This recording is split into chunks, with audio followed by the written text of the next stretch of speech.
तुम श्रद्धा विदुर मोगिचा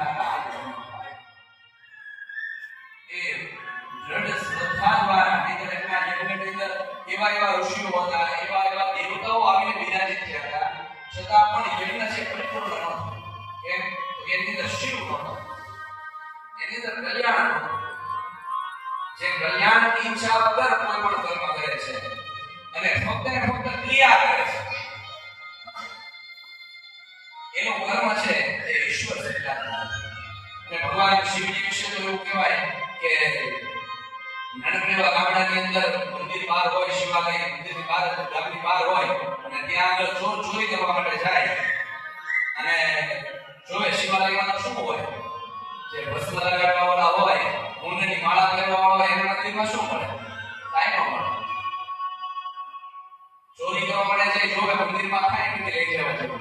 ચોરને તો કાંઈ નહીં, એને તો પથ્થર ઘણો હોય, શિવલિંગ ઘણો બધું છે એક સરખું. જોયું ચારે બાજુ ક્યાંક પડી જાય, ઉપર ધ્યાન કેવું તરફ જલધારી હોય ને આપણી ગળતી, એ ઉપર લટકતી. શિવ ચોરે વિચાર કર્યો કે આ એક લઈ જવા જેવું છે આમાંથી, બાકી તો એ પાટો ટુકડો છે અને શંખ એક ટુકડો પડ્યો છે. શિવજીના મંદિરની અંદર બધું અસ્તવ્યસ્ત હોય. કેમ? તો કે ભૂતોની ટોળી રાખવા વાળા, જેને કોઈ નો સાચવે ને એને હોળી વાત સાચવે. એને જોઈ લીધું ઉપર કે જલહરી છે, આ લઈ જવા જેવી છે, ઘરથી લઈ જાવ ને તો મારું કઈ આમાં ઉડી જાય છે. આ કેમ કે જોડે ઉડે જોઈ નીકળ્યા છે. આજે જોડીમાં સફળતા મળશે કે કેમ? તો દેવાનો પ્રયત્ન કરે, એકવાર પદ્ધતિ, બીજી પદ્ધતિ, એકવાર થતો મેળો, બે વાર થતો મેળો, પણ આપી ન શકે. આજુબાજુ જોયું કઈ ચડવા જેવું હોય તો ઉપર ચડીને ઉતારી લો, પણ કઈ મળ્યું નહીં. એટલે કાંઈ વિચાર કર્યા વગર એ શિવલિંગ ઉપર ચડી અને જળ પકડી લીધી. જેવો શિવલિંગ ઉપર ચડ્યો ને ભોલેનાથ પ્રગટ થઈ ગયા, ભોલે બાબા પ્રગટ થઈ ગયા. અને ભોલે બાબાએ કીધું કે કોક મારી ઉપર દૂધ ચડાવે, કોક પાણી ચડાવે, બધા અલગ અલગ દ્રવ્યો ચડાવે, પણ દૂધ એવો ભગત નીકળ્યો કે મારે તો દૂધ ચડી. હવે એ ભોલેનાથની આપણે ઉપાસના કરીએ છીએ.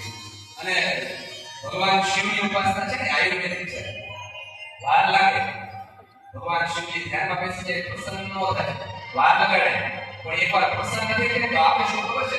ભક્તિ. જેને ભક્તિ જોતી હોય ને એને શિવની ઉપાસના કરવી જોઈએ. સાધના ક્ષેત્ર છે એ સ્વરૂપ ગણપતિની ઉપાસના થાય અને એની અંદર ટેકો છે ને એ શિવની તો માં સુધી પહોંચી શકાય. નહીતર માં એમ કે ભોળાનાથ જ્યાં સુધી રાજી ન થાય ત્યાં સુધી હોય ન પસંદ, ત્યાં સુધી હોય ન આવે. માને પ્રસન્ન કરવા માટે થઈ અને ભગવાન શિવજીને આજના દિવસે જે કંઈ અર્પણ કર્યું છે ને એ ક્રિયા બધી જ ભગવાનને સમર્પિત છે. બધું જ ભગવાનને અર્પણ. પ્રભુ આપને જે યોગ્ય લાગે, મારું પાત્ર કેવું છે ને મને ખબર નથી. મારું પાત્ર જેવું છે એ પાત્રની અંદર આપ જેવી યોગ્યતા છે ને એ પ્રમાણેનું પુણ્ય છે ને એ ભરી આપો. લોકો કહેતા ને આ કરવાથી શું થાય, આ કરવાથી શું થાય, કેમ કે એ આનો જમાનો છે અત્યારે. અને બુદ્ધિશાળી પ્રજા બહુ જાજી છે, શ્રદ્ધાવાળી પ્રજા બહુ ઓછી છે. તો આ એઆઈના જમાનાની અંદર કોઈ એમ કે આમ કરવાથી આમ થોડું થાય, આમ કરવાથી કાંઈ ન થાય, પણ એટલું થાય કે તમારા કરેલા પુણ્ય નાશ થાય. અને એ વ્યક્તિને જ્યારે પૂરા થાય ને ત્યારે જ ખબર પડે. આ તો માં ભગવતીની કૃપા, શિવજીની કૃપા, માતૃધામના સાનિધ્યની અંદર પ્રત્યક્ષ માં બિરાજિત છે. ઝરણામાંના સાનિધ્યમાં છીએ એટલે એને જ આપણો આંકડો કરીશ ને ત્યાં સુધી કોઈ તાકાત નથી કે આપણા પુણ્ય ઓછા કરે. અને સદા એમના આશીર્વાદ છે કે આપણા ઉપર છે કે આપણે એને સિલેક્ટેડ બેઠા છે. નહીંતર એ બેસવાનો મોકો ન મળે, એ આવી ન શકાય. તો ભગવતીની કૃપા અને એ કૃપા વરસાવવા માટે થઈને ભગવાન શિવજી પ્રસન્ન છે. કેમ કે મા ભગવતી પ્રસન્ન થાય ને તો ભોળાનાથ છે દોડતા દોડતા. વાહ! તો આ પૂર્ણ શ્રદ્ધાથી, પૂર્ણ ભાવથી કરેલું બધું જ કર્મ ભગવાનના ચરણોમાં અર્પણ કરીને પ્રાર્થના કરીએ. પ્રભુ કાલે નારાયણની ઉપાસના વિચાર તો કરો. પહેલે દિવસે નંદ માતાની પૂજા, ભગવતીની પૂજા કરી, આજે શિવજીની પૂજા, કાલે નારાયણની ઉપાસના છે. કમલાચંદ જે પ્રયોગ છે એ લક્ષ્મીનારાયણનો પ્રયોગ છે. અને છેલ્લે દિવસે એમાં ભગવતીની 64 યોગની શીખ આપીએ.